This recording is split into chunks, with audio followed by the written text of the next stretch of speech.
আপনি দিনের বেলা উপরের দিকে তাকালে একটা সূর্য দেখবেন, এই সূর্যটা আকারে আকৃতিতে দেখতে মনে হয় যেন একটা ভাতের প্লেটের সমান, তাই না? আসলে কি এত ছোট না। বিজ্ঞান আমাদেরকে ধারণা দিয়েছে যে এই সূর্যটা এই পৃথিবীর চেয়ে 13 লক্ষ গুণ বড়। সুবহানাল্লাহ বলেন, কত বড়? 13 লক্ষ গুণ বড়। এই পৃথিবীর সাথে আরো 13 লক্ষটা পৃথিবী এই সমান জোড়া লাগান, যত বড় হবে সূর্যটা এত বড়। সুবহানাল্লাহ বলেন। প্রশ্ন হলো, এত বিশাল সূর্য দেখা যায় এত ছোট একটা ভাতের থালার সমান, ঘটনা কি? এত ছোট কেন দেখা যায় বলেন তো? অনেক উপরে, বলেন অনেক উপরে। প্রশ্ন হলো সূর্যটা কত উপরে আছে? বিজ্ঞান আমাদেরকে ধারণা দিয়েছে যে এই সূর্যটা এই জমিন থেকে 9,30,00,000 মাইল উপরে আছে। সুবহানাল্লাহ বলেন, কত উপরে বলেন? 9,30,00,000 মাইল। মুখে তো বলে ফেললাম, কল্পনা করা যায়? 9,30,00,000 মাইল উপরে সূর্য।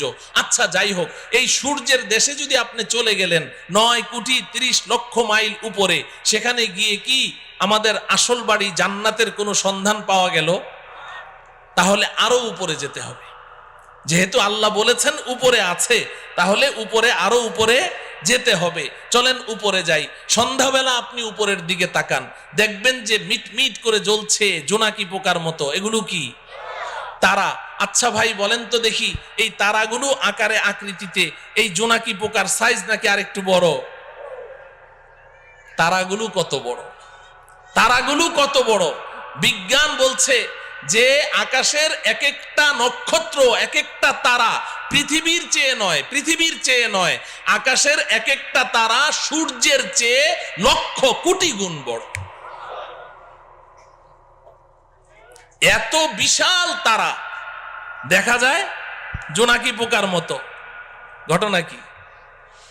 আরো উপরে, বলেন আরো উপরে। প্রশ্ন হলো তারাগুলো কত উপরে আছে? তারাগুলো কত উপরে আছে? বিজ্ঞান এ ব্যাপারে আমাদেরকে কোনো ধারণা দিতে অক্ষম।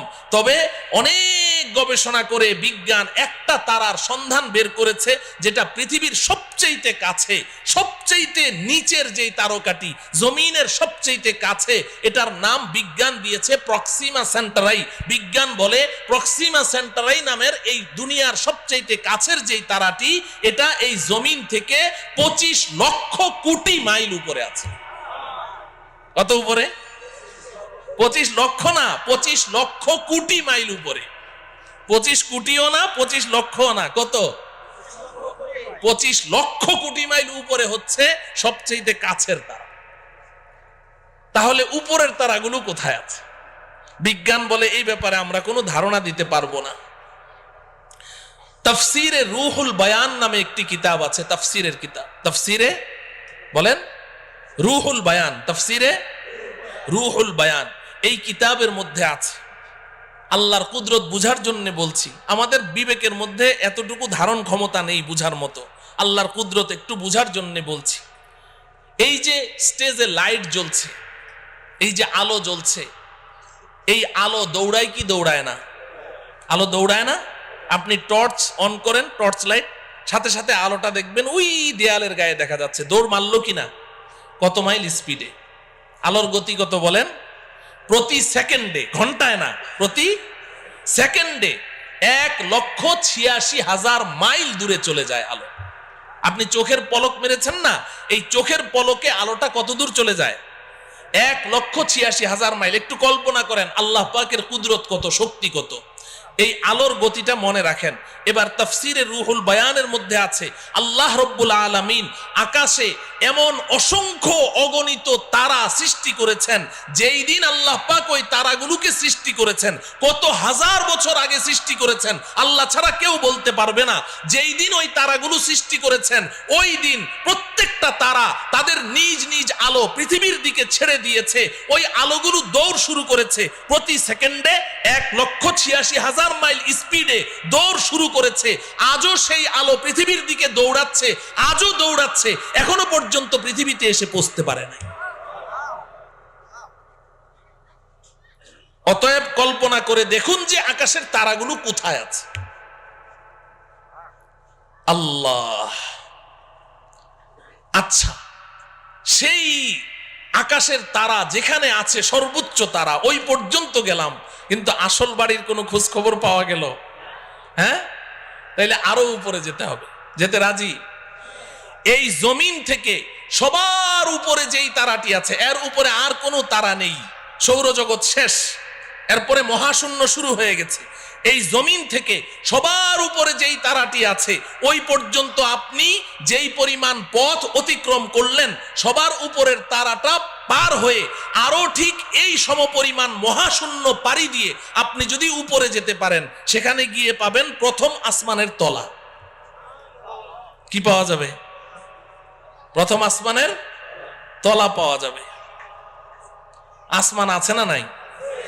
হ্যাঁ, বিজ্ঞান কি বলে? বিজ্ঞানের ছাত্ররা এখানে আছে না? বিজ্ঞান তো আসমানকে স্বীকার করে না। বিজ্ঞান বলে আকাশ বলতে কিছু নেই। আল্লাহ, আকাশ আছে তো? বিজ্ঞান অস্বীকার করলো যে। একটা গল্প শুনবেন। আমি তখন হেফজখানায় পড়ি, আমাদের উস্তাদজির মুখে শুনেছি। এক বুড়ি, তার পৃথিবীতে একটা পুত্র সন্তান, আর কেউ নেই। ওই পুত্র সন্তানটাই তার অন্ধের যষ্টি, ওইটাই তার সম্বল। অনেক শখ করে ওই বুড়ি তার ছেলেকে বিয়ে করিয়েছে, তবে পুত্রবধূ সর্বসাকুল্যে 1.5 হাত লম্বা। কত? 1.5 হাত লম্বা মানুষদেরকে আপনারা কি বলেন? বাউন, বামুন, বাইট্টা। আচ্ছা বলেন, বামুন বলেন, ওই ময়মনসিংহের ওইদিকে বামুন বীর বলে, তো বাইট্টা। এখন 1.5 হাত লম্বা পুত্রবধূ। তো একদিন বুড়ি পাকঘরে বসে রান্না করছে, তরকারি চুলায়, এখন পানি ঢালবে, কলসি নাড়া দিয়ে দেখে 1 ফোঁটা পানিও নেই। তো বৌমাকে ডাকলো, বৌমা কলসিটা নিয়ে যাও, পুকুর থেকে 1 কলসি পানি নিয়ে আসো, তাড়াতাড়ি আসো, চুলায় কিন্তু তরকারি, তাড়াতাড়ি আসো। বৌমা পানি আনতে গেছে তো গেছে, আধা ঘন্টা পার, বৌমা আর আসে না। বুড়ি চিৎকার করে বলছে, বৌমা পানি আনতে তো 5 মিনিট লাগে, তুমি আধা ঘন্টা পর্যন্ত করছোটা কি? তরকারি পুড়ে ছাই, আজকে কপালে আর তোমার খাবার জুটবে না, তুমি গেলে কোথায়, মরলে নাকি? বৌমা পাশের রুম থেকে চিৎকার দিয়ে বলে, আম্মা আমি 5 মিনিটেই তো পানি নিয়ে এসেছি, তো দিচ্ছ না কেন? ওই আম্মা একটা অ্যাক্সিডেন্ট হয়ে গেছে। কি অ্যাক্সিডেন্ট হলো? বলে যে আম্মা বিয়ের সময় আপনি না আমাকে একটা স্বর্ণের চেইন দিয়েছিলেন। বলে হ্যাঁ, ওই চেইনটা ছিঁড়ে কলসির মধ্যে পড়ে গেছে। তো হয়েছেটা কি? কলসির মধ্যেই তো পড়েছে। কয় যে আম্মা হ্যাঁ, কলসির মধ্যেই তো পড়েছে, তুমি নিজে দেখেছো? বলে আমি নিজের চোখে দেখলাম কলসির মধ্যে পড়েছে। তো তাহলে এক কাজ কর, তোর মাথায় কি বুদ্ধি শুদ্ধি নাই? তুই এক কাজ কর, কলসির মুখ দিয়ে হাতটা ভরে দে, কলসির তলা থেকে চেইনটা তুলে নে, পানিটা চেঞ্জ করে নিয়ে আয়, আর না হলে 5 মিনিট সময় বেশি লাগবে, তুই আধা ঘন্টা পর্যন্ত করছিসটা কি? বৌমা পাশের রুম থেকে চিৎকার দিয়ে বলে, আম্মা এই মাত্র আপনি যেই বুদ্ধিটা শিখাইলেন, আমি আধা ঘন্টা থেকে ওই কাজেই ব্যস্ত আছি। কিন্তু আম্মা বড় আশ্চর্যের ব্যাপার, আপনার কলসির তো তলা নাই। আপনার কলসির কি নাই? তলা নাই। বুড়ি পাকঘর থেকে বলে, বৌমা কলসির তলা তো কলসির তলার জায়গায় ঠিকই আছে, তুই যে বামুন বীর বাইট্টা, তোর হাত খাটো ওই পর্যন্ত যায় না। বলেন ঠিক কিনা? আল্লাহ রাব্বুল আলামিন কোরআনে হাকিমে বারবার বলেছেন, একটি নয়, দুইটি নয়, আমি 7টি আসমান সৃষ্টি করেছি। আল্লাহর কথা কখনো অবাস্তব হতে পারে না। আসমান তো আসমানের জায়গায় আছে। যে সকল বিজ্ঞানীরা তারা এই আসমানের অস্তিত্বকে অস্বীকার করেছে, তারা তো বাইট্টা বামুন বীর, তাদের হাত খাটো ওই পর্যন্ত যায় না। এজন্য পৃথিবীর শ্রেষ্ঠ বিজ্ঞানী মুসলিম দার্শনিক, আপনারা সকলেই তার নাম শুনেছেন, মহাকবি আল্লামা ইকবাল রহমতুল্লাহি আলাইহি। নাম শুনেছেন? মহাকবি আল্লামা ইকবাল একজন শ্রেষ্ঠ দার্শনিক ছিলেন, শ্রেষ্ঠ বিজ্ঞানী ছিলেন। তিনি সারাটা জীবন বিজ্ঞানের পেছনে দৌড়িয়েছেন, অক্সফোর্ড ইউনিভার্সিটিতে পড়াশোনা করেছেন, ইহুদি খ্রিস্টানদের মাঝেই তিনি বেড়ে উঠেছেন, কিন্তু আল্লাহ পাক তার নসিবে হেদায়েত লিখে রেখেছেন, এজন্য তিনি নষ্ট হন নাই, বেলাইনে যান নাই। তিনি সারা জীবন বিজ্ঞানের পেছনে দৌড়িয়ে জীবনের শেষ মুহূর্তে এসে আত্মসমর্পণ করেছেন। সারেন্ডার করেছেন, তিনি স্বীকার করেছেন বিজ্ঞান মানেই হচ্ছে একটা ধোঁকা, বিজ্ঞান মানেই হচ্ছে একটা মরিচিকা। কারণ বিজ্ঞান সকালে এক থিওরি দেয়, বিকালে ওটাকে অস্বীকার করে যে না ওটা ঠিক নাই, আবার নতুন থিওরি দেয়, আবার পরের দিন ওটাকে অস্বীকার করে, আবার নতুন থিওরি দেয়। আমরা এক সময় শুনেছি যে বিজ্ঞান এক সময় জোরে সোরে দাবি করেছে যে সূর্য ঘুরে, পৃথিবী ঘুরে না, সূর্য ঘুরে, পৃথিবী ঘুরে না। এরপর মাঝখানে আরেক দল বিজ্ঞানী কিছুদিনের জন্য আবিষ্কার হলো, তারা এসে বলল যে না আগের বিজ্ঞানীদের থিওরি ভুল। বলে সঠিকটা কি? কয় যে পৃথিবী ঘুরে, সূর্য ঘুরে না। এখন বর্তমান দুনিয়ার সমস্ত বিজ্ঞানী প্রায় একমত, তারা বলে আগের দোনোদল বিজ্ঞানীদের থিওরি ভুল। বলে সঠিকটা কি? কয় যে সূর্যও ঘুরে, পৃথিবীও ঘুরে। বলে কি বলে না? এখন বর্তমান বিজ্ঞানের দাবি কি? সূর্যও ঘুরে, পৃথিবীও ঘুরে। আর কিছুদিন যদি বাঁচি তাহলে দেখবো আরেক দল বিজ্ঞানী আসবে, এসে বলবে আগের তিনদল বিজ্ঞানীদের থিওরি ভুল। বলে তাহলে সঠিকটা কি? বলবে একটাও ঘুরে না। অসম্ভব কি? বলতে পারে। তো বিজ্ঞান মানেই হচ্ছে মরিচিকা, এক একবার এক এক থিওরি দেয়। তো আল্লামা ইকবাল রহমতুল্লাহি আলাই সারাটা জীবন বিজ্ঞানের পেছনে দৌড়ালেন, এরপরে অন্তিম মুহূর্তে এসে আত্মসমর্পণ করছেন। কোই कहता है नहीं है, कोई कहता है कि है, या खबर है या नहीं है तेरी दुनिया का वजूद। अब जुनू से काम लूंगा मैं रहे तहकीक में, अक्ल के पीछे बहुत ही वक्त जाया कर चुका, अक्ल के पीछे बहुत ही वक्त जाया कर चुका। আল্লামা ইকবাল বলেন রব্বুল আলামিন সারাটা জীবন তো বিজ্ঞানের পেছনে দৌড়ালাম, কিন্তু বিজ্ঞান আজকে এক থিওরি দেয়, কালকে এক থিওরি দেয়। একবার বলে সূর্য ঘুরে, একবার বলে পৃথিবী ঘুরে, একবার বলে দুটোটা ঘুরে, একবার বলে আসমান আছে, আরেকবার বলে আসমান নাই। আমি তো পাগল হয়ে যাওয়ার পালা রব্বুল আলামিন। আর আমি বিজ্ঞানের পেছনে দৌড়াতে চাই না। এখন আপনার কাছে জীবনের অন্তিম মুহূর্তে আমার একটাই দরখাস্ত, আব জুনু সে কাম লুঙ্গা मैं रहे तहकीक में, अक्ल के पीछे बहुत ही वक्त जाया कर चुका। রব্বুল আলামিন এখন আর আমি বিজ্ঞানের মাধ্যমে কোনো জিনিস যাচাই করতে চাই না, এখন আমি আপনার কিতাব কোরআনের মাধ্যমে যাচাই করতে চাই। আপনি যেটা বলবেন ওটাকেই বিশ্বাস করতে চাই, এবং আপনি আমাকে ওই বিজ্ঞানীদের দল থেকে বের করে ওই সমস্ত বান্দাদের অন্তর্ভুক্ত করে দেন যেই বান্দাদেরকে দুনিয়ার মানুষ আপনার পাগল মনে করে, আমাকে ওই পাগলদের অন্তর্ভুক্ত করে দেন। আসমান আছে না নাই? গেলাম প্রথম আসমানের তলা, মনে আছে তো? তো প্রথম আসমানের তলা পর্যন্ত না গেলাম, কিন্তু আসল বাড়ি জান্নাতের কোনো খোঁজ খবর পাওয়া গেল? আরো উপরে যাওয়া লাগবে। এই জমিন থেকে প্রথম আসমানের তলা পর্যন্ত যতটুকু পথ আপনি পাড়ি দিয়েছেন, ভালো করে বুঝেন, এই জমিন থেকে প্রথম আসমানের তলা পর্যন্ত যতটুকু পথ পাড়ি দিয়েছেন, প্রথম আসমানটা মোটাও এই পরিমাণ। সুবহানাল্লাহ বলেন। প্রথম আসমানটা মোটাও এই পরিমাণ। এরপর প্রথম আসমান থেকে দ্বিতীয় আসমানের দূরত্ব এই পরিমাণ, দ্বিতীয় আসমানটাও মোটা এই পরিমাণ। এইভাবে আপনি উপরের দিকে যেতে থাকেন। তৃতীয় আসমান আবার মহাশূন্য, চতুর্থ আসমান আবার মহাশূন্য, পঞ্চম আসমান আবার মহাশূন্য, ষষ্ঠ আসমান আবার মহাশূন্য, সপ্তম আসমান। এই জমিন থেকে সপ্তম আসমানের ছাদ পর্যন্ত যতটুকু পথ আপনি অতিক্রম করেছেন, সপ্তম আসমান পার হয়ে আরো ঠিক এই সমপরিমাণ মহাশূন্য পাড়ি দিয়ে আপনি যদি উপরে যেতে পারেন, সেখানে গিয়ে পাবেন সিদরাতুল মুনতাহা। কি পাওয়া যাবে? সবাই আমার সাথে বলেন সিদরাতুল মুনতাহা। সিদরাতুল মুনতাহা এই নামটা মনে রাখতে হবে, বাড়ির ঠিকানা তো সিদরাতুল মুনতাহা। এবার আল্লাহ রব্বুল আলামিন আমার আপনার আসল বাড়ি, আমার আপনার আব্বা আম্মার বাড়ি, আমাদের পৈতৃক সম্পত্তি, জান্নাতের ঠিকানা বলে দিচ্ছেন। ইনদা সিদরাতিল মুনতাহা ইনদাহা জান্নাতুল মাওয়া। এই দুনিয়ার মুসলমান শুনে রাখো, আমি তোমাদের জন্য, আমার ইমানদার পরহেজগার বান্দাবান্দীদের জন্য আমি যেই বিশাল জান্নাত তৈরি করেছি, এই জান্নাতটা আমি আল্লাহ সিদরাতুল মুনতাহার নিকটে তৈরি করে রেখেছি। কোথায়? সিদরাতুল মুনতাহা। বলেন, সবাই বলেন সিদরাতুল মুনতাহা। বাড়ির ঠিকানা জানা লাগবে না, বাড়ির এলাকার নাম জানতে হবে। আমাদের বাড়ির এলাকার নাম কি? সিদরাতুল মুনতাহা, আল্লাহ রাব্বুল আলামিন বলছেন ওই সিদরাতুল মুনতাহার নিকটে আমি আল্লাহ জান্নাত নামের বাড়ি তৈরি করে রেখেছি। মুহতারাম হাজরিন, আমাদের দেশের কিছু নষ্ট ভ্রষ্ট নাস্তিক দাবিদার কিছু ছেলেরা, এরা এই মাঝে মধ্যে উল্টাপাল্টা কিছু বকাবকি করে কোরআন হাদিস ইসলাম ঈমান সম্পর্কে, আল্লাহ রসুল সম্পর্কে। এই ভ্রষ্ট নষ্ট ছেলেগুলো তারা বলে জান্নাত বলতে কিচ্ছু নাই।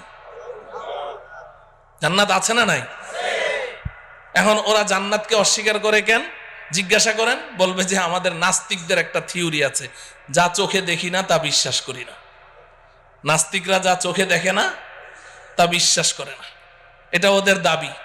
তো বলে যে আমরা পৃথিবীর উত্তর থেকে দক্ষিণ মেরু, পূর্ব থেকে পশ্চিমে, উপরে যেতে যেতে চাঁদের দেশ মঙ্গল গ্রহ সবই তো ঘুরলাম, কই জান্নাত তো কিছুই দেখলাম না, এই জন্য জান্নাত বলতে কিচ্ছু নেই। নাউজুবিল্লাহ বলেন। আচ্ছা বলেন, জান্নাতটা কোন জায়গায় আছে? সিদরাতুল মুনতাহা। সিদরাতুল মুনতাহা কোথায় আছে বুঝলেন তো? তো এখন এই নাস্তিকগুলো এই ঢাকার শাহবাগ চত্বরে বসে বসে ওখান থেকে বুঝি সিদরাতুল মুনতাহা দেখা যাবে? হ্যাঁ, তো দুনিয়াতেও তারা জান্নাতকে অস্বীকার করেছে, সিদরাতুল মুনতাহা পর্যন্ত পৌঁছতে পারলো না, দুনিয়াতে অস্বীকার করেছে। আখিরাতেও তারা জান্নাতের কোনো ঘ্রাণও পাবে না। আমরা ইনশাআল্লাহ দুনিয়াতে যেহেতু আমরা বিশ্বাস করেছি, আমাদের জান্নাতের বাড়ির সন্ধান লাভ করেছি, আল্লাহর কথা বিশ্বাস করেছি, রাসূলের কথা বিশ্বাস করেছি, আব্বাজান হযরতে আদমের কথা বিশ্বাস করেছি, ইনশাআল্লাহ পরকালে আমরা আমাদের আসল বাড়ি জান্নাতের মালিক হবই হব ইনশাআল্লাহ। আল্লাহ রব্বুল আলামিন আমাদের সবাইকে আমাদের আসল বাড়ি পর্যন্ত অতি নিরাপদে পৌঁছার তৌফিক দান করুন। তো বাড়ির সন্ধান তো পাইলাম, কোথায় আছে? এখন প্রশ্ন হলো যাব কেমনে? ঠিক কিনা? হ্যাঁ, যাব কেমনে? যাব কেমনে? এতক্ষণ পর্যন্ত ওয়াজ খুব মজা লেগেছে, কারণ এতক্ষণ গল্প করলাম। তো এখন থেকে ওয়াজটা একটু তিতা তিতা লাগবে, শুনবেন তো? হ্যাঁ, আসল ওয়াজ এখন থেকে শুরু। এতক্ষণ কিন্তু ওয়াজ ছিল না, এতক্ষণ গল্প গুজব করলাম, সময় কাটাইলাম। আসল ওয়াজ এখন থেকে। যাব কেমনে, এটার না দরকার, ঠিক কিনা বলেন? আচ্ছা বলেন, নিচ থেকে উপরের দিকে উঠার পদ্ধতি কি? আপনি যদি একটা কুয়ার নিচে পড়ে গেছেন, এখন আপনি উঠতে চান উপরে, হাউমাউ করে চিৎকার করছেন, ভাইরে আমারে উঠাও রে, মল্লাম রে, গেলাম রে। এখন আপনাকে এই কুয়ার নিচ থেকে ওই গর্তের ভিতর থেকে যদি উপরে তুলতে হয়, 4 কাজ করতে হবে। কয় কাজ বলেন? 1 নাম্বার, উপর থেকে একটা রশি ছাড়তে হবে, ঠিক না? মুখস্থ করেন। 1 নাম্বার কি? 2 নাম্বার হলো রশিটা শক্ত হওয়া লাগবে, ঢিলা ঢালা হলে ছিঁড়ে যাবে। 3 নাম্বার হলো যখন রশিটা উপর থেকে ছাড়া হলো, নিচ থেকে ওই রশিটা শক্ত করে চেপে ধরতে হবে, ঠিক কিনা? যদি আপনি সত্যিকারেই উপরে উঠতে চান তাহলে কি করতে হবে? চেপে ধরতে হবে। যদি গাউরা টাইপের হয়, কারণ আমি রশি টশি ধরুম না, উপরে উঠুম, ও কিয়ামত পর্যন্ত উঠতে পারবে নাকি? রশি ধরা লাগবে, ধরতে হবে। 4 নাম্বার শর্ত হলো, যখন রশিটা আপনি চেপে ধরেছেন, এখন উপর থেকে যারা রশি ছেড়েছে দয়া মায়া করে রশিটা ধরে টান মারতে হবে, তাইলে আপনি উপরে উঠে যাবেন, ঠিক কিনা? এই কথাটুকু যখন বুঝে আসলো, এবার আসেন, আমরাও তো আমাদের আসল বাড়ি জান্নাত থেকে অনেক নিচে পড়ে গেছি, অনেক নিচে। কত নিচে এটা কল্পনাও করতে পারবো না, শুনলাম খালি এতক্ষণ ঠিকই। তা আমরা যে নিচে পড়ে গেছি, এখন যদি আমরাও আমাদের আসল বাড়ি জান্নাত পর্যন্ত উপরে উঠতে চাই, তাহলে জান্নাতের মালিক আল্লাহ রব্বুল আলামিন দয়া মায়া করে আমাদের কাছে একটা রশি ছাড়তে হবে। কি ছাড়তে হবে বলেন? রশি ছাড়তে হবে। রশিটা বড় মজবুত হওয়া লাগবে, আমাদের সকলকে ওই রশি চেপে ধরা লাগবে। এবার আল্লাহ পাক যদি দয়া করে টান মারেন, তো সোজা আমরা আমাদের আসল বাড়ি জান্নাতে পৌঁছে যাব। আপনি বলবেন, হুজুর এটা কি বললেন, আগ্রম বাগ্রম কথা, কিছুই বুঝলাম না। এই কথাটাই আল্লাহ রব্বুল আলামিন সূরা আলে ইমরানের 103 নম্বর আয়াতে বলেছেন। সুবহানাল্লাহ বলেন। সূরার নাম কি? আলে ইমরান। বলেন, সূরার নাম কি? আলে ইমরান। আয়াত নম্বর কত? 103। মনে রাখবেন, সূরা আলে ইমরান। সবাই বলেন, সূরা আলে ইমরান, আয়াত নাম্বার 103। আল্লাহ পাক বলছেন, ওয়াতাসিমু বিহাবলিল্লাহি জামিআন ওয়া লা তাফাররাকু। এই দুনিয়ার মানুষ, শক্ত করে ধরো। ইতাসিমু, আল ইতিসাম মজবুতি কে সাথ পকড়না, শুধু ধরা না। ধরার আরবি ইতিসাম না, ধরার আরবি হলো আখাযা ইয়াখুযু, আখযান মানে ধরা। আল্লাহ পাক খুজু বলেননি, ইতাসিমু বলেছেন, শক্ত করে ধরো। বিহাবলিল্লাহ, আল্লাহর রশি। সুবহানাল্লাহ বলেন। হাবলুল্লাহ মানে কি? আল্লাহর রশি। হাবলুল্লাহ মানে কি? আল্লাহ বলছেন ইতাসিমু বিহাবলিল্লাহ, আল্লাহর রশি ধরো, জামিআন, সবাই মিলে ধরো, একজন দুইজন না, এই রশি ছিঁড়ার কোনো সম্ভাবনাই নাই, সবাই মিলে ধরো। ওয়ালা তাফাররাকু, আল্লাহর রশি ধরতে গিয়ে আপোষের মধ্যে বিচ্ছিন্ন হয়ে যেও না। সুবহানাল্লাহ বলেন। বুঝে থাকলে বলেন। সূরা আলে ইমরানের 103 নম্বর আয়াতে আল্লাহ পাক আমাদের সবাইকে কি ধরতে বলেছেন? কার রশি? কার রশি? সবাই বলেন কার রশি? আল্লাহর রশি ধরতে বলেছেন। তো ধরতে রাজি আছি তো? এখন প্রশ্ন হলো, আল্লাহ তো রশি ধরতে বলেছেন, রশিটা ছাড়লো কে? ছাড়লেন কে? রশিটাকে শক্ত বানাইলো কে? রশি ধরে টান মারবে কে? আমাদের কাজ কি? কথা বলে না। ধরা আমাদের কয় কাজ? বাকি 3 কাজ কার? ওই 3 কাজের ওয়াজের দরকার নেই, ওটা তো আল্লাহর কাজ। আমাদের কাজ কয়টা? তাইলে এখন প্রশ্ন হলো, ধরবো কেমনি? এই আমার ওয়াজ শেষ, রশিটা কি বাড়িতে যাইতে হবে না? ধরবো কেমনি? ধরার সিস্টেম লাগবে কি লাগবে না? নাকি সব ধরা একরকম, যে যেমনি চাই এমনি ধরলে হবে? না, এমনি ধরলে হবে না। আমি এক বক্তার ওয়াজ শুনেছিলাম ছোটবেলায়, গান শিখায়, গানের ওস্তাদ, বুড়া চিকনা চাকনা, আর ছেলে হইলো একেবারে নওজোয়ান তাগড়া। ও বলে ব্যান্ড সঙ্গীত শিল্পী হবে। ব্যান্ড সঙ্গীত কি জিনিস এটা যুবকদেরকে তো বুঝাইতে হবে না, বুড়ারা তো বুঝবেই না, ভ্যা ভ্যা করে চিল্লায় যে ব্যান্ড সঙ্গীত। এখন ওই ব্যান্ড সঙ্গীত শিল্পী হবে। এখন ওই বুড়া ওরে যতই গান শিখায়, ওই জোয়ানের গলা হইলো একটা বুড়া বকরির গলা, ফাটা বাস, ওটা দিয়ে কোনো গান বাইরে হয় না। তো একদিন ওই উস্তাদের মন টন খারাপ, ছাত্র কয়, উস্তাদ মন খারাপকে? কয় যে তুই আমার সুরটা একটু ধরতে পারলি না, এই জন্য আমার মন খারাপ। কি করতে পারলি না? সুরটা একটু ধরতে পারলি না। এখন ছাত্রটা ছিল আমার মতো একটু বোকা শোকা, ও চিন্তা করে যে স্যারের সুরটা ধরতে হবে, তো এইটা স্যার আগে বললো না আজকে বলছে, তো অনেক চিন্তা ভাবনা করলো যে সুর কেমনে ধরা যায়। পরে ওর মাথায় বুদ্ধি আসলো, আরে সুর তো স্যারের গলা দিয়ে বাইর হয়। ও উঠে স্যারের গলা একদম সজোরে চিপে ধরেছে, এমন জোরে চেপে ধরলো, ধরে বলে যে স্যার আজকে 6টা মাস আপনি এত কষ্ট করলেন, আপনি প্রথম দিন বলতেন আমি প্রথম দিনই ধরে ফেলতাম। এখন আজকে আমি ধরেছি, আমি আর আজকে সুর ছাড়ছি না। আপনার যতক্ষণ মন ভালো না হবে আমি সুর ছাড়বো না। স্যারের জিহ্বা এতখানি বের হয়ে গেছে। এখন স্যার তো কথাবার্তা বলতে পারে না। এখন স্যার যত উ আ করে বুঝাইতে চেষ্টা করে যে বেটা সুর ধরার সিস্টেম তো এটা না, তুই সিস্টেম লস করেছিস, কিন্তু কথা তো বলতে পারে না, ও আ করে। তো ওই ছেলে মনে করেছে জুইত মতো ধরা হয় নাই, ও আরো শক্তি দিয়ে চেপে ধরেছে, তো 10 মিনিটের মধ্যে স্পট ডেট, ওখানেই শেষ। এটা বুঝি সুর ধরার সিস্টেম? কথা বলে না। তাহলে ধরায় ধরায় বেশ কম আছে, ধরায় ধরায় বেশ কম আছে। তো এখন আল্লাহ রব্বুল আলামিন তো বললেন যে আমার রশিটা চেপে ধর। 1 নম্বর হইল রশি চিনতে হবে, নাকি রশি চিনা লাগবে না? 2 নম্বর হলো রশি ধরার সিস্টেম জানতে হবে। কয়টা কথা? 2টা কথা। 1 নম্বর হলো রশি চিনতে হবে। বলেন 1 নম্বর কি? 2 নম্বর কি? রশি ধরার সিস্টেম নাকি চিনা লাগবে না? রশি চিনা লাগবে। আমাদের দেশের কিছু ভাই তো রশি চিনতে ভুল করে ফেলেছে। এই বেচারারা সূরা আলে ইমরানের 103 নম্বর আয়াত পড়ে এখন পেরেশান, আল্লাহর রশি কোথায় পাওয়া যায়। কারণ রশি না ধরলে তো আর বাড়িতে যাওয়া লাগবে না, রশি তো ধরাই লাগবে।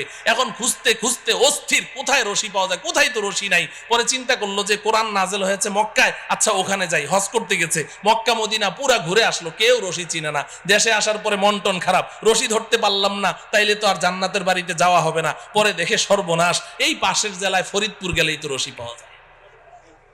কোথায়? কথা বলে না। আছে না নাই? কয়টা? কয়টা? কয় যে পাইছি, একে জন্মের মতো গিয়ে চেপে ধরে। ও আমার প্রিয় ভাইয়েরা, আপনাদের বিবেকের কাছে জানতে চাই, আল্লাহ তাআলা এমন রশির কথা বললেন যেই রশি পৃথিবীর কোথাও নাই, মক্কায়ও নাই, মদিনায়ও নাই, ফরিদপুর জেলায় গেলে পাই। এই রশি কি সেই রশি? এই রশি কি সেই রশি? তাইলে কি আমরা সবাই একমত হতে পারি যে আমাদের যে সমস্ত ভাইয়েরা ওই ফরিদপুরের 8 রশিতে গিয়ে হাত দিয়েছে তারা রশি চিনতে ভুল করেছে? যদি এই এলাকায় কেউ থাকেন আজকে তওবা করবেন, আজকে তওবা করবেন। করবো তো ইনশাআল্লাহ। ওই রশি না রে ভাই, আল্লাহর রশি কি এটা আগে চিনতে হবে। তাফসিরের কিতাব খুলেন, আমার কথা শোনার দরকার নেই, আমি তো সূরার নাম আয়াত নাম্বার বলে দিয়েছি। আপনি যে কোনো একটা গ্রহণযোগ্য তাফসিরের কিতাব খুলেন, সব মুফাসসিরিনে কেরাম এক কথা বলেছেন, এখানে কেউ 2 কথা বলেন নাই। তারা পরিষ্কার বলে দিয়েছেন হাবলুল্লাহি আল কুরআন, আল্লাহর রশির নাম হলো আল কুরআন। সুবহানাল্লাহ। আল্লাহর রশির নাম কি? আল্লাহর রশির নাম কি? তাইলে রশিটা কি আল্লাহ ছেড়েছেন না এখনো ছাড়েন নাই? হ্যাঁ ছেড়েছেন। এখন কি করা লাগবে আমাদের? ধরা লাগবে। তাইলে এখন শেষ ওয়াজ হইল ধরবো কেমনে, ঠিক কিনা? শেষ ওয়াজ কি, ধরবো কেমনে?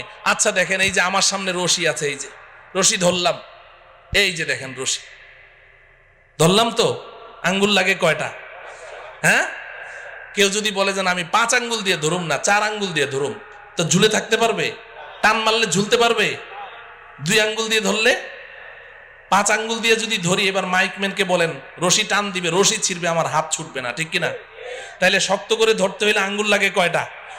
আল্লাহর রশি ধরতেও আঙ্গুল লাগবে 5টা। সুবহানাল্লাহ বলেন।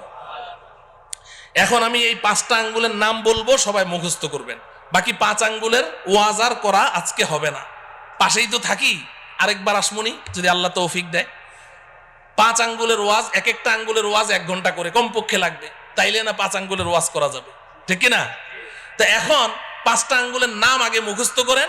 আমি সংক্ষিপ্ত একটা এক্সরে রিপোর্ট দিয়ে যাই যে আঙ্গুলগুলো সুস্থ আছে কিনা, ধরা আছে কিনা। হ্যাঁ, মাঝে মধ্যে এক্সরে রিপোর্টটা বাইর করে দেখবেন, দেখবেন তো ইনশাআল্লাহ। আল্লাহর রশি ধরার 1 নম্বর আঙ্গুলের নাম হলো ঈমান। বলেন, সবাই বলেন। 1 নম্বর আঙ্গুলের নাম কি? ঈমান। 2 নম্বর আঙ্গুলের নাম ইবাদত। সবাই বলেন, ইবাদত, ইবাদত। 3 নম্বর আঙ্গুলের নাম মুআমালা। আমি পরে অর্থ বলে দিব, এখন না বুঝেই মুখস্থ করেন। মুআমালা, মুআমালা, মুআমালা। 4 নম্বর মুআশারা, মুআশারা, মুআশারা। 5 নম্বর আখলাক, আখলাক, আখলাক। কয়টা হলো? 5টা। আবার বলি, 1 নম্বর কি? সবাই বলেন, ঈমান। 2 নম্বর ইবাদত, বলেন। 3 নম্বর মুআমালা, মুআমালা বলবেন না, মুআমালা, মুআমালা। 4 নম্বর মুআশারা, মুআশারা। 5 নম্বর আখলাক। কয়টা হলো? এই 5টা আঙ্গুল লাগবে, এই 5টা আঙ্গুল লাগবে। আপনারা সবাই শিক্ষিত মানুষ, সমজদার মানুষ, আপনারা বুঝে ফেলেছেন যে এই আঙ্গুল সেই আঙ্গুল না, ঠিক কিনা? রক্ত মাংসের আঙ্গুল না। তার মানে কি, এই যে 5টা কথা বললাম, ইসলাম এই 5টা সেক্টরে বিভক্ত। এই 5-এর বাইরে আর ইসলাম নাই। আমাকে, আপনাকে, প্রত্যেককে এই 5ও সেক্টরে খাঁটি মুসলিম হতে হবে। তাহলে 5টা আঙ্গুল সহি শুদ্ধ আছে, আল্লাহর রশি ধরা আছে। এবার অপেক্ষায় থাকেন, আল্লাহ টান মারবে, ঝুলে থাকবেন, তো সোজা আসল বাড়ি জান্নাতে পৌঁছে যাবে। এই 5টা আঙ্গুল সুস্থ সবল রাখবো তো ইনশাআল্লাহ। 1 নম্বর আঙ্গুলের নাম কি? ঈমান। বলবেন যে হুজুর, ঈমান তো সবাই জানি, সময়ও যেহেতু শেষ, ঈমানের ওয়াজ তো দরকার নাই, নামাজ রোজা না পড়তে পারি, কিন্তু ঈমানটা তো পাক্কা, অতএব ঈমানের ওয়াজের দরকার নাই। না আছে? হ্যাঁ, ঈমানের ওয়াজের দরকার আছে, খুব বেশি ঈমানের ওয়াজের দরকার। ঈমানের ওয়াজ বেশি করে করা দরকার। বর্তমান দুনিয়ার মুসলমানরা ঈমানের ব্যাপারে ধোকার মধ্যে আছে। ঈমানের ব্যাপারে কি আছে? ধোকার মধ্যে আছে। ঈমানের ওয়াজ বেশি করে করতে হবে, ঈমান বুঝতে হবে। আমরা মুখে মুখে তো কত কথাই বলি। আমাদের বাংলাদেশের অধিকাংশ মুসলমান, এরা মনে করে ঈমান মানে আল্লাহকে বিশ্বাস, স্রষ্টাকে বিশ্বাস করা। এরা মনে করে ঈমান মানে নবীজি সাল্লাল্লাহু আলাইহি সাল্লামকে বিশ্বাস করা। তা আমি তো আল্লাহকেও বিশ্বাস করি, নবীকেও বিশ্বাস করি, পরকালকেও বিশ্বাস করি, দ্যাটস এনাফ, আমি একজন খাঁটি ঈমানদার। যার কারণে নামাজ নাই, রোজা নাই, হজ নাই, যাকাত নাই, কোরআন কিতাব, আল্লাহ রসুল কিচ্ছু নাই, কিন্তু খাঁটি ঈমানদার, ঠিক কিনা? সমাজে এই জাতীয় মুসলমান আছে না নাই? কম না বেশি? 95%। তো যে কথা বলছিলাম, তাইলে 1 নম্বর আঙ্গুলের নাম কি? সব ক্ষমতা কার হাতে? সব ক্ষমতা কার হাতে? নাকি জনগণের হাতে? সব ক্ষমতার উৎস কে? জনগণ না আল্লাহ? আল্লাহ। সব ক্ষমতা কার হাতে? সন্তান দেওয়ার মালিক কে? তাইলে সন্তান না হইলে শাহ আলী মাজারে যাবেন? হ্যাঁ, যায় না মুসলমানরা? যায়। শাহ আলী বাবা কি সন্তান দিতে পারে? আপনি সন্তানও হারা, আর শাহ আলী বাবার কাছে গিয়ে যখন বলবেন যে একটা সন্তান চাই, তখন হইবেন ঈমান হারা। সন্তানও পাইলেন না, ঈমানও পাইলেন না, কট্টর একটা কাফের হয়ে বের হইলেন, আমও গেল, ছালাও গেল। কথা বুঝে আসছে? তাইলে পীরের কাছে চাওয়া যাবে? জিন্দা পীরের কাছে চাওয়া যাবে? মুর্দা পীরের কাছে চাওয়া যাবে না। সব চাইতে হবে কার কাছে? আল্লাহ পাকের কাছে। আল্লাহ আমাদের ঈমানকে মজবুত রাখার তৌফিক দান করেন। 2 নাম্বার কি? 2 নম্বর আঙ্গুল কি?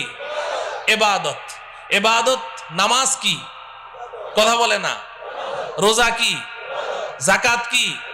হজ কি? ইবাদত। কোরআন তেলাওয়াত, জিকির আজকার, দান খয়রাত, সব মিলে আঙ্গুল কয়টা? এটা বুঝেন, ভালো করে বুঝেন, খুব বুঝেন। নামাজ, রোজা, হজ, যাকাত, কোরআন তেলাওয়াত, জিকির আজকার, দান খয়রাত সব মিলে আঙ্গুল কয়টা? একটা। আমাদের সমাজে যেই মুসলমানটা 5 ওয়াক্ত নামাজ পড়ে, রোজা রাখে, যাকাত দেয়, হজ করে, তাসবিহ জপে, কোরআন তেলাওয়াত করে, জিকির করে, দান খয়রাত করে, আমরা বলি সমাজের সর্বশ্রেষ্ঠ মুসলমান, ঠিক কিনা? হ্যাঁ, কিন্তু আঙ্গুল কয়টা? এই 1 নম্বর ইমানের আঙ্গুল আর 2 নম্বর ইবাদতের আঙ্গুল নিয়ে যেই মুসলমান আছে তাকেই আমরা সার্টিফিকেট দিয়ে দিচ্ছি সে একেবারে শ্রেষ্ঠ মুসলমান, বাকি 3 আঙ্গুলের খবর নেই। এই কারণে আজকে সমাজের অনেক মুসলমান এমন আছে নামাজ পড়তে পড়তে মাথার মধ্যে ঘা ফেলে দিয়েছে, বাজারে গিয়ে ভেজাল মাল বিক্রি করছে, যুগ যুগ ধরে সুদ খাচ্ছে, যুগ যুগ ধরে সুদের সাথে জড়িত, যুগ যুগ ধরে ঘুষের সাথে জড়িত, হারাম মাল বিক্রি করছে, কিন্তু আবার নামাজও পড়ছে। কারণ সে মনে করে যে আমি তো পাক্কা মুসলমান, এগুলোর মধ্যে আবার ইসলাম আসলো কোত্থেকে? মুআমালা ঠিক নাই, আছে না নাই? হ্যাঁ মুহতারাম হাজরিন, তাইলে ইবাদতের মধ্যে সর্বশ্রেষ্ঠ ইবাদতের নাম কি? কথা বলে না। নামাজ না পড়লে ঈমান থাকে? বলে যে হুজুর নামাজ না পড়লে কি হবে, আমার ঈমান ঠিক আছে। আগে তো হাসতে হাসতে বলতো, এখন সিরিয়াসলি বলে যে হুজুর নামাজ না পড়লে কি হবে, আমার ঈমান ঠিক আছে। নামাজ না পড়লে ঈমান ঠিক থাকে না তো ভাই।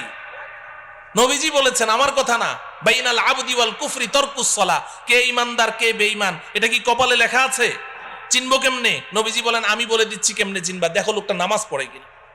যদি নামাজ পড়ে বলো ঈমানদার, নামাজ না পড়লে চুপ, কিছুই বলার দরকার নেই। কিন্তু ঈমানের সাক্ষী দেওয়ার জন্য কি লাগবে? নামাজ লাগবে। নামাজ পড়বো তো ইনশাআল্লাহ, নাকি নামাজ ছাড়া ঈমানদার? আল্লাহ পাক বুঝার তৌফিক দান করেন। 3 নম্বর আঙ্গুলের নাম কি? মুআমালা। মুআমালা 3 নম্বর আঙ্গুল কি? মুআমালা মানে লেনদেন। মুআমালা মানে কি? ও আমার প্রিয় ভাইয়েরা খুব বুঝেন, এখানে আমাদের সমস্যা আছে। নামাজ রোজা যাই করি কিন্তু লেনদেন ঠিক নাই। মুসলমানদের লেনদেন কি নাই? ঠিক নাই। বেচা কেনা, ঋণ দেওয়া, ঋণ পরিশোধ করা, বিবাহ শাদী, সামাজিক আচার আচরণ, অনেক কিছুর মধ্যে আমাদের লেনদেন কি নাই? ঠিক নাই। ইবাদত আল্লাহর হক। ইবাদত কার হক? লেনদেন কার হক? বান্দার হক। বলেন কার হক? বান্দার হক। আমি ইবাদতের মধ্যে কোনো ত্রুটি করেছি, আল্লাহর কাছে ক্ষমা চাই। আল্লাহ, আপনার সাথে আমার মুআমালা ঠিক নাই, নামাজে আমার ত্রুটি হয়েছে, রোজায় ত্রুটি হয়েছে। আল্লাহ বড় মেহেরবান, কান্নাকাটি করেন, ক্ষমা চান, আল্লাহ মাফ করে দিবেন। কিন্তু আপনি মুআমালা ঠিক করেন নাই। আপনি কোনো বান্দার হক আপনি অন্যায়ভাবে আপনি নষ্ট করেছেন। 10টা টাকা তার ইচ্ছার বাইরে জবরদস্তি তার কাছ থেকে আপনি নিয়েছেন। আপনি সারা জীবন সেজদায় পড়ে থাকেন, সারা জীবন সেজদায় পড়ে থাকেন, আল্লাহর কাছে কান্নাকাটি করেন, আল্লাহ আপনাকে মাফ করবে না। কেন মাফ করবে? আপনি অন্যায় কি আল্লাহর সাথে করেছেন না বান্দার সাথে? তাহলে আপনি যার সাথে অন্যায় করেছেন তার কাছে না মাফ চাইবেন? কথা বুঝে আসে? খবরদার, খবরদার, মুআমালা ঠিক করতে হবে, লেনদেন ঠিক করতে হবে। হাসরের ময়দানে অনেক নামাজ, রোজা, হজ, যাকাত, কোরআন তেলাওয়াত, তাসবিহ, তাহলিল, জিকির, আজকার, নফল রোজা, নফল দান খয়রাত, অনেক একদম ইবাদতের আমলের পাহাড় নিয়ে উঠবে, পাহাড় নিয়ে। অন্যরা এভাবে তাকিয়ে থাকবে, বাপরে বাপ, এত আমল করেছে, এত নেকি, এত সওয়াব, সবাই এভাবে তাকিয়ে থাকবে। এমন ব্যক্তি উঠবে, কিন্তু হাসরের ময়দানে পাওনাদারদের ঋণ পরিশোধ করতে করতে ওর নেকি সব খালি হয়ে যাবে, তাকে আল্লাহ পাক জাহান্নামে নিক্ষেপ করবে। পরিষ্কার হাদিস, পরিষ্কার হাদিস। পাওনাদাররা ওই সময় দাঁড়িয়ে যাবে। দুনিয়াতে খুব বাবুগিরি করেছেন, খুব বেটাগিরি করেছেন, মাস্তান, সন্ত্রাস, খুব পাওয়ার, মানুষের জমি জমা কুক্ষিগত করেছেন, ভূমিদস্যু, ভূমিখোর, সন্ত্রাসী করে করে মানুষের টাকা পয়সা মেরে খেয়েছেন, অনেক শক্তি, অনেক ক্ষমতা। কিন্তু ভাই, আল্লাহ পাকের সামনে গিয়ে আপনাকে দাঁড়াতে হবে, এটা মাথায় রাখেন। যখন আল্লাহ পাকের আদালতের কাঠগড়ায় দাঁড়াবেন তখন আপনার কি অবস্থা হবে? নবীজি সাল্লাল্লাহু আলাইহি সাল্লাম সাহাবায়ে কেরামকে প্রশ্ন করেছেন, এই বলো তো দেখি সবচেয়ে বড় মিসকিন কে? সবচেয়ে বড় মিসকিন কে? তো সাহাবায়ে কেরাম বললেন, ইয়া রাসূলুল্লাহ, এক লোকমা দুই লোকমা খাবারের জন্য মানুষের দাঁড়ে দাঁড়ে ঘুরে, ওই তো সবচেয়ে বড় মিসকিন। নবীজি বললেন, না, বরং সবচেয়ে বড় মিসকিন হলো ওই ব্যক্তি যে হাসরের ময়দানে পাহাড় সমপরিমাণ নেকি নিয়ে উপস্থিত হবে। আল্লাহ পাক তার জন্য জান্নাতের ফায়সালা করবেন। সে যখন জান্নাতের দিকে রওনা করবে, পেছন থেকে একজন দাঁড়িয়ে বলবে, রব্বুল আলামিন, লোকটা কই যায়? আল্লাহ বলবেন, ওরে জান্নাত দিয়ে দিয়েছি, দেখো না কি পরিমাণ নেকি নিয়ে আসছে। আল্লাহ একটু দাঁড়াইতে বলেন, কি সমস্যাটা কি? দুনিয়াতে আমি ওর কাছে 5 লাখ টাকা পাইতাম, দেয় নাকি, তাই নাকি? এদিকে আস, এদিকে আস। এই ধরা খায় গেল। ও 5 লাখ টাকা পাইতো, বলে হ্যাঁ দাও, টাকা দাও। আল্লাহ টাকা দেবো কোথেকে? এখানে টাকা পাবো কোথায়? এখানে তো টাকার লেনদেন নাই। বলে কিসের? বলে নেকির লেনদেন হয়, 5 লাখ টাকার নেকি দিয়ে দাও। তো ওর ওখান থেকে 5 লাখ টাকার নেকি দিয়ে দিবে। তো একজন পাওনাদার যারা নাকি মানুষের টাকা নিয়ে মাইরা খায়, এরা কি একজনের টাকা মেরে খায় খালি, নাকি এটা তার অভ্যাস? তো যখন এক পাওনাদারে পেয়ে গেল নেকি 5 লাখ টাকার, বাকি পাওনাদাররা কয়, বাহ চমৎকার, তো এখন সব দাঁড়ায় যাবে। আল্লাহ আমি পাইতাম 1 লাখ, আল্লাহ আমি 2 লাখ, আল্লাহ আমি 10 টাকা, আমি 20 টাকা, সব দাঁড়ায় যাবে। আল্লাহ বলবেন, দাও দাও। এই নেকি পরিশোধ করবে, ওই ঋণ পরিশোধ করতে করতে এক পর্যায়ে তার নেকি শেষ হয়ে যাবে। নবীজি বলেন, পাওনাদারদের সিরিয়াল এখনো রয়ে গেছে, নেকি শেষ। এবার আল্লাহ রব্বুল আলামিন বলবেন, দাও। আল্লাহ শেষ, দিব কোত্থেকে? ও আচ্ছা নাই, তো এক কাজ করো, তোমরা যে যত টাকা পাও ওই অত টাকার গুনাহ ওর আমল নামায় দিয়ে দাও। নাউজুবিল্লাহ বলেন। ও আমার প্রিয় ভাইয়েরা, বুঝেন বুঝেন, বুঝতে চেষ্টা করেন। এগুলো কোনো আরব্য উপন্যাসের কথা বলছি না, গল্প কাহিনী বলছি না, এটা হাদিসের কথা বলছি, রাসূলের কথা বলছি। কোনো উপায় থাকবে না, এখনো ঠিক করেন লেনদেন, এখনো ঠিক করেন। 1টা টাকা কেউ পায়, 2টা টাকা পায়, 5টা টাকা পায়, অন্যায় ভাবে নিয়েছেন, তাড়াতাড়ি পরিশোধ করেন। কোনো উপায় থাকবে না, কোনো উপায় নাই। এখানে কারো সুপারিশ চলবে না, দেওয়াই লাগবে, না হলে জাহান্নাম।